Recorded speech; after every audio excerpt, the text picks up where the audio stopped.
মা, আজকে তোমার হাতের এই লুচি সবজি খুব মজা হয়েছে। আমার তো খুব ভালো লাগছে। কতদিন পর তোমার হাতের এই লুচি সবজি খাচ্ছি।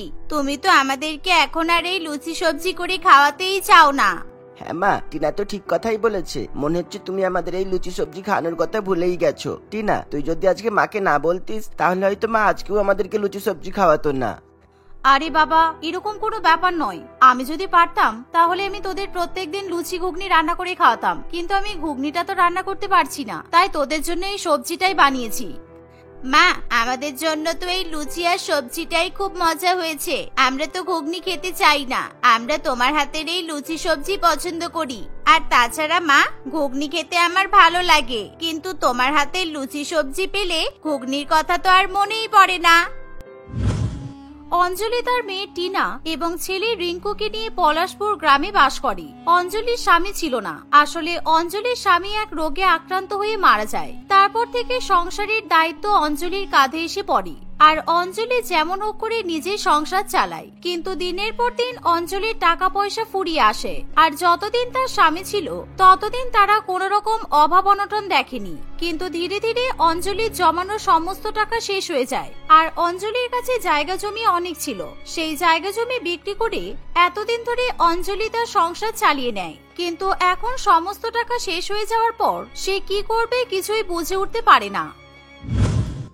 মা, তোমার হাতের এই লুচি সবজি তো আমার খুব ভালো লাগে। আচ্ছা মা, তুমি যদি এই লুচি সবজি বিক্রি করো তাহলে কেমন হবে? তুমি তো টাকার জন্য চিন্তা করছো। যদি তুমি এই লুচি সবজি বিক্রি করো তাহলে কিন্তু তোমার হাতে টাকা পয়সা আসবে। হ্যাঁ মা, তুমি বরং লুচি সবজি বিক্রি করো, আর আমরা তোমার হাতে হাতে জোগাড় দিয়ে দেবো।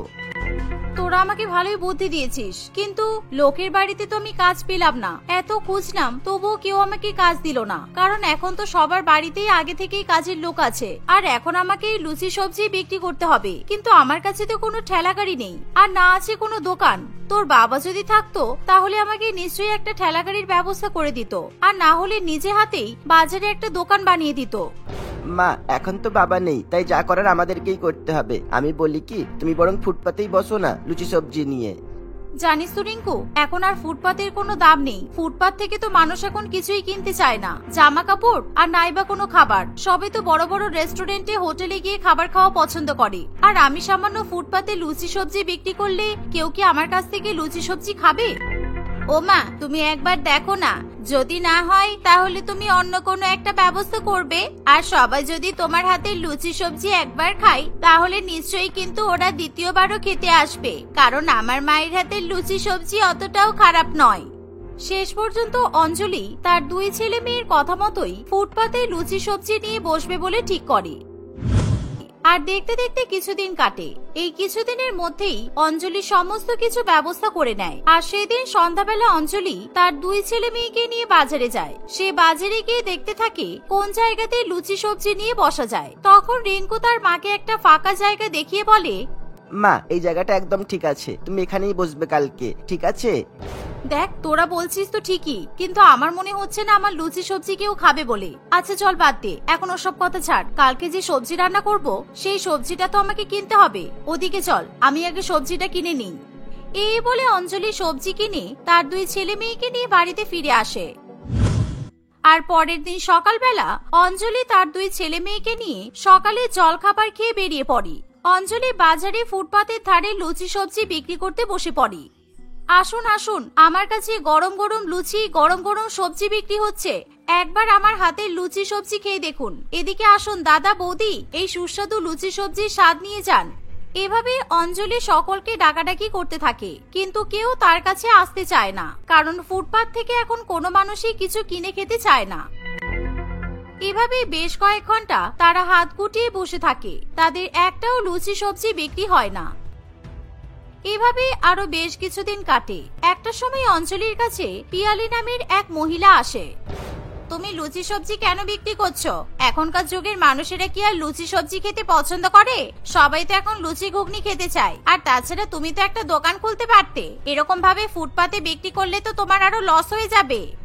সে তো আমি বুঝতেই পারছি, কিন্তু আমি একবার সবাইকে আমার হাতের লুচি সবজি খাওয়াতে চাই, কারণ আমি চাই আমার হাতের এই লুচি সবজির স্বাদ যেন সবাই পায়। আর তারপরে এই ফুটপাত থেকে আমি একটা বড় দোকান খুলবো, কারণ আমি জানি আমার হাতের এই সুস্বাদু লুচি সবজি সবাই পছন্দ করবে।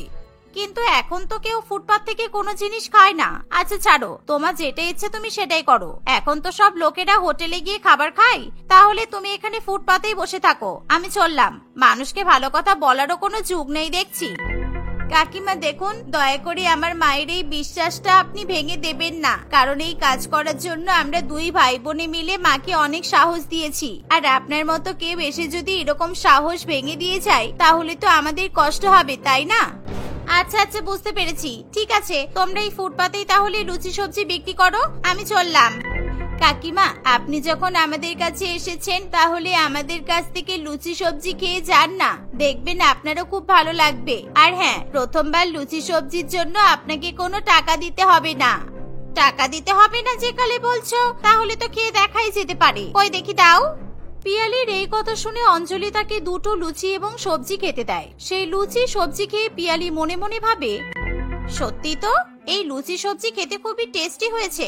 না না, এই কথা কোনোভাবেই এদেরকে বলা যাবে না। আমি যদি এদেরকে বলি তাহলে আমার স্বামীর ওই লুচি ঘুগনির দোকানটা ডুবে যাবে, আর আমি এটা কোনো মতেই হতে দেব না।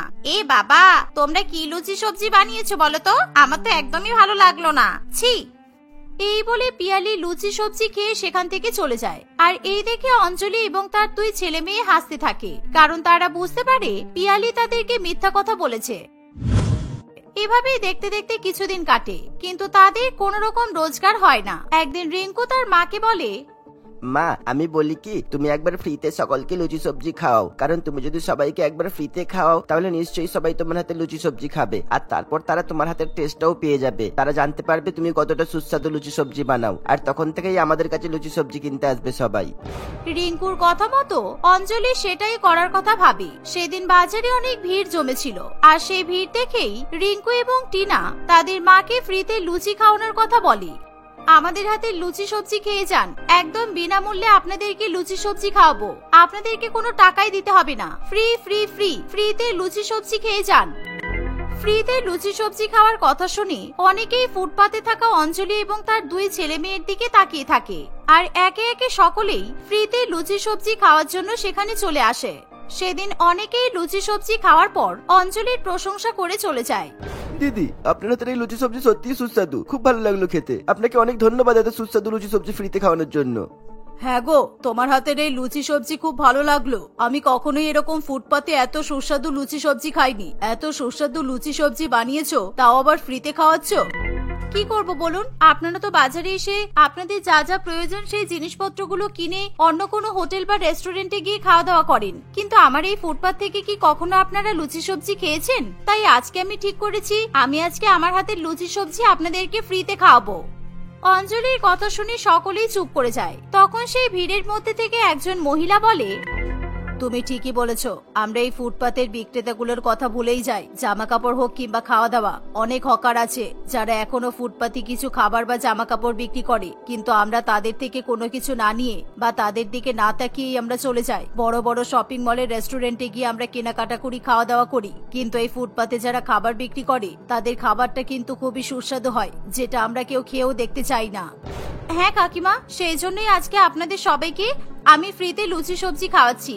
আমার হাতের লুচি সবজি নাকি খেতে খুবই ভালো হয়, তাই জন্য আমার ছেলে মেয়েরা আমাকে লুচি সবজি বিক্রি করতে বললো, আর আমিও বসে পড়লাম এই ফুটপাতেই লুচি সবজি বিক্রি করতে। কিন্তু আপনাদের মতো এরকম ধনী মানুষরা আমাদেরকে তো দেখতেই পায় না, আর দেখেও না দেখার ভান করে চলে যায়, কারণ আমরা ফুটপাতে খাবার বিক্রি করি বলে। আর সবার কাছে তো বড় বড় দোকান কিংবা ঠেলাগাড়ি নেই, তাহলে তারা কি করবে?